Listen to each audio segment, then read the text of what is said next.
모세가 광야 생활한 그 내용을 가지고 오늘 스데반은 이것을 사내들인 법정에 있는 사람들에게 정확하게 인용하여 말씀하고 있습니다. 여기에서 광야 교회 이런 단어가 나오는데 먼저 광야가 어떤 곳인가를 알아야 합니다. 광야의 특징은 아무것도 보이지 않고요, 물 한 방울도 없고 풀 한 포기가 없다는 게 특징입니다. 그러니 볼 것도 아무것도 없지요. 오늘 38절에 보면, 그러니까 시내산에서 말하던 그 천사와 우리 조상들과 함께 광야 교회에 있었다, 이렇게 이야기합니다.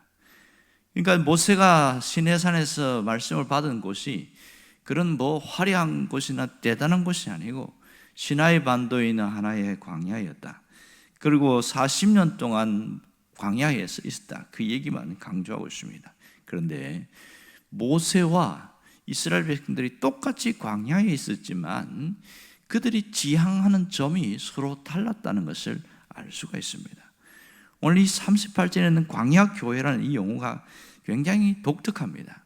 원문에 보면 광야에 있는 교회, 이런 뜻이 됩니다. 왜 광야 교회라고 했을까? 이 교회라는 것은 건물이나 조직이나 제도가 아니라는 것을 우리가 익히 알고 있습니다. 교회는 하나님의 부르심을 받은 사람들이 교회의 원초입니다. 그러니까 광야 교회는 이 성경에 딱 한 번 나타나는데, 이 광야 교회라는 이 단어가 상당히 신비롭고 계시적이고 영감적인 성경 해석 방법입니다. 그러니까 스데반은 상당히 신학적인 지식이 높다는 걸 알 수 있습니다. 여기서 교회론적인 입장과 구원론적 입장을 둘 다를 끌고 들어온 것이 바로 광야 교회라는 단어입니다. 이 성경에 나오는 먼저 광야에 있는 그 어떤 모습들을 보면 이스라엘 백성들이 40년 동안 지나온 광야가 대략 한 5개 정도 되거든요. 수르 광야, 시내 광야, 바란 광야, 신 광야, 모압 광야, 이런 것입니다. 이 광야가 사실은 겉보기는 황량해 보이도 상당히 무서운 곳입니다. 왜냐하면 사람이 살 수도 없고 아무것도 볼 수도 없고 알 수도 없고 길도 없고 방향도 없습니다. 그들이 할 수 있는 게 아무것도 없거든요. 파종을 할 수가 있나, 씨를 뿌릴 수가 있나, 경작을 할 수가 있나, 추수를 할 수 있나, 아무것도 할 수 없는 게 광야입니다. 또 특징은 뭐냐면 길을 몰라요. 그냥 동서남북이 거의 똑같거든요. 그러니까 광야에서 길을 잃으면 100% 그 사람은 죽는다, 이렇게 이야기를 합니다. 그만큼 위험한 곳이고 예측 불가합니다. 광야에서는 지도를 갖고 가면 그 사람은 바보다 그럽니다. 꼭 나침반만 챙겨야 된다는 거죠. 결국 이렇게 길이 없다는 것은 모래바람이 수시로 길을 지형을 바꿔버리니까 그래서 길이 없다, 그렇게 말합니다. 한번 길을 잃으면 찾을 수 없는 곳, 그러니까 두려운 곳이 이 광야입니다. 그러면 왜 스데반이 이들을 광야 교회에 있었다, 그 얘기를 할까요? 지금 스데반이 지금 사내들인 법정에서 광야 교회를 강조하는 이유가 뭐냐는 거예요. 오늘 여기서 스데반이 말하는 목적은 출애굽한 이스라엘 백성들, 이 이스라엘 백성들 자체가 광야 교회다, 먼저 본래적인 의미를 이야기를 하고 있고요, 하나님의 부르심으로써 그들이 애굽에서 탈출해서 나와 있던 이 모습, 이 하나님을 섬기는 이스라엘 백성들을 교회다, 그것도 광야 교회다, 이렇게 이야기하고 있습니다. 왜 광야 교회냐? 보이지 않는 하나님을, 보이지 않는 이 광야에서 비로소 하나님을 만나고 하나님의 말씀을 듣고 진정한 교인으로 거듭나는 그 과정이 있었기 때문에 광야 교회다, 이런 얘기를 하고 있습니다. 이 광야 교회는 아무것도 보이지 않는 광야에 있고 눈에 보이지 않는 그 하나님을 보이는 것처럼 섬기는 것이 특징입니다. 자, 그런데 지금도 우리가 살고 있는 이곳을 인생을 광야다 그러고 광야 인생, 광야 교회다, 그렇게 이야기를 하고 있거든요. 그런데 똑같은 광야에 있으면서 모세가 지향하는 점과 이스라엘 백성들이 지향하는 점이 서로 달랐던 것이 이게 큰 특징입니다. 자, 보이지 않는 하나님을 바라보고 하나님의 말씀을 따라갔던 이 모세와 그들은 보이지 않는 하나님 대신에 보이는 하나님을 만들기 위해서 황금 송아지를 만들기 시작합니다. 그렇게 하다가 결국은 무너졌던 이 이스라엘 백성들이 이게 서로 대비가 되는 그런 일들이 나타나고 있습니다. 이 광야 생활했던 이스라엘 백성 이후에 똑같이 광야에 있던 예수님을 가만히 기억해 보세요. 유대 광야에 예수님 계셨어요. 그때 40일 금식한 이후에 보이지 않는 하나님을 섬기고 말씀을 따라서 새롭게 하나님의 공생애를 시작하려고 하는데 사탄은 뭐라고 이야기한 줄 아세요? 눈에 보이지 않는 그 하나님을 보이는 것을 자꾸만 뭔가 유혹하고 집요하게 물고 늘어지고 있습니다. 그러니까 뜻과 명예와 권세를 갖고 자꾸 보이게 하고 흔들고 있는 그런 모습이 지금 우리도 똑같다는 겁니다. 똑같이 신앙생활하고 있지만 어떤 분은 보이지 않는 하나님을 말씀을 붙들고 가는 이 모세처럼 예수님처럼 살아가는 사람이 있는가 하면, 그러나 똑같이 신앙생활을 하면서 광야에 있었던 이스라엘 백성들처럼 또 사탄의 유혹에 흔들려서 뜻과 권세와 먹을 것과 그 다음에 명예 이런 걸 추구하면서 살아가는 사람들, 이렇게 대비되더라는 거죠. 결국 정리해 보면 광야 교회는 두 가지 흐름이 뚜렷하게 가고 있다는 겁니다. 눈에 보이지 않는 하나님을 보이는 것처럼 믿고 신뢰하고 섬기며 살아가는 사람이 있는가 하면, 또한 우리는 세상에 있는 돈과 황금 덩어리에 눈에 보이는 것을 쫓아서 살다가 결국은 파멸한 이스라엘 백성들처럼 무너지는 그런 사람들이 있더라. 그것이 특징입니다. 그러면 왜 스데반의 광야 교회를 이야기했냐? 이것은 당시에 이스라엘 백성들이 조금만 뭔가가 안 되고 뭔가 배고프고 마음에 안 들면 원망하면서 모세를 죽이려고 했거든요.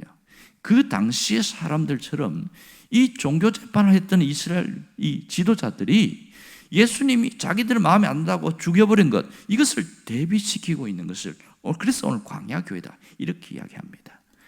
오늘 스데반의 이 메시지 속에서 우리에게 주시는 영적인 교훈은 분명합니다. 보이는 것이라고는 아무것도 없는 이 광야에서 두 가지 흐름이 존재하는 것을 잘 기억하라는 겁니다. 지금도 세대가 수천 년이 지났지만 똑같은 흐름이 함께 신앙생활하는 사람들 사이에서도 나타나고 있더라는 겁니다. 보이지 않는 그 하나님을 분명하게 섬기는 그런 사람들의 모습과 또 보이는 것이 없기 때문에 확실하게 뭔가 손에 잡히는 것에 집착하며 살아가는 그런 사람들이 함께 공존하고 있더라. 이게 광야 교회를 살아간다는 거예요. 우리는 지금 광야 인생을 살며 광야 교회에 있다는 것을 알아야 됩니다. 그런데 얼마나 인식하고 있냐는 거예요. 어떤 사람은 인생 자체를 산오르기라고 그럽니다. 어떤 목표를 두고 정복해 나가고, 그래서 성취하고, 그럼 내가 이렇게 최고의 봉에 올랐다, 내가 대단한 자가 되었다, 내가 돈을 수익을 이만큼 얻었다, 이렇게 자랑을 하고 그렇게 살아가는 사람 많습니다. 그래서 서로 경쟁하며 살아가려고 합니다. 주로 세대별로 보면 20, 30대가 그렇게 많이 살아간다고 합니다. 노력하면 못 이룰 것이 없다 그러면서 끝까지 집중하고 가고 그렇게 한답니다. 그런데 40대, 50대, 60대를 살아가는 사람은 내가 살아보니까 인생은 산오르기가 아니고 광야를 가는 것 같다. 뭔가 된 것 같은데 보면 아무것도 없고, 이룬 것 같은데 해결된 것도 없고, 다시 원점으로 돌아오고, 야, 이 인생이 얼마나 이게 허망한지 이런 얘기를 하는 거예요. 20, 30대는 그게 이해가 안 되는 거죠. 그러니까 늘 어떤 성취를 하기 위해서 노력하지만 되어진 게 아무것도 없더라는 거예요. 쫓기고 불안한 삶을 살아가는 그들의 모습이, 이것이 광야의 모습이라는 겁니다. 그러면 60, 70대, 80대는 어떻게 느낄까요? 광야를 지나는 종점으로 다가가고 있다 이렇게 생각합니다.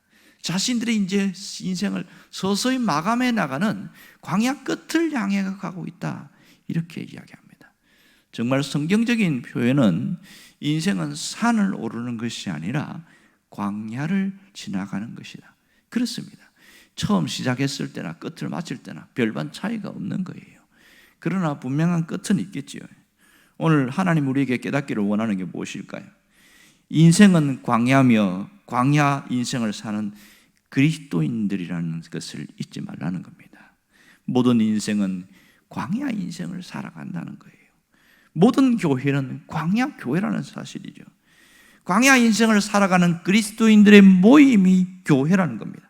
그래서 광야 교회라는 것은 이것은 임시적이고 그냥 잠깐 머물다가 가는 것이고 나그네 인생을 살고 결국은 우리가 본향을 향해 가는 그런 존재다. 그걸 깨닫고 가는 것이 광야 교회를 생각하고 살아가는 사람의 모습이라는 겁니다. 광야 인생을 사는 사람들은 하나님에 대한 믿음이 분명한 사람들이고 그 믿음을 가지고 끝까지 살아가는 사람들입니다. 여러분, 하나님에 대한 분명한 믿음을 갖고 살아가는데 두 종류가 확인한 거 아시지요? 늘 하나님의 동행을 믿고 신뢰하면서 하나님을 신뢰하면서 가는 사람이 있고, 똑같이 신앙생활을 하지만 그냥 교회에 나와갖고 예배 드리고 종교 의식으로 하고 모든 것은 자기 중심적으로 살아가는 그런 두 종류가 확연하게 있다는 것을 알아야 합니다. 오늘 나는 어디에 더 치우쳐 있는가? 이것을 늘 점검하고 가야 됩니다. 출애굽에서 광야에 있던 이스라엘 백성들처럼 황금 덩어리를 쫓아서 그렇게 살아가다가 결국은 광야에서 다 죽어버린 그런 모습이 우리 안에 없도록 하라는 거예요. 이 어려운 표현이 뭐냐면, 이 광야교회의 또 하나의 특징이 뭐냐면 이미 구원받았지만 아직 구원이 이루어지지 않았다, 이런 뜻입니다. 이 중요한 영어 표현이 있는데 아침에 영어를 써서 죄송합니다만은 already but not yet, 이런 뜻입니다.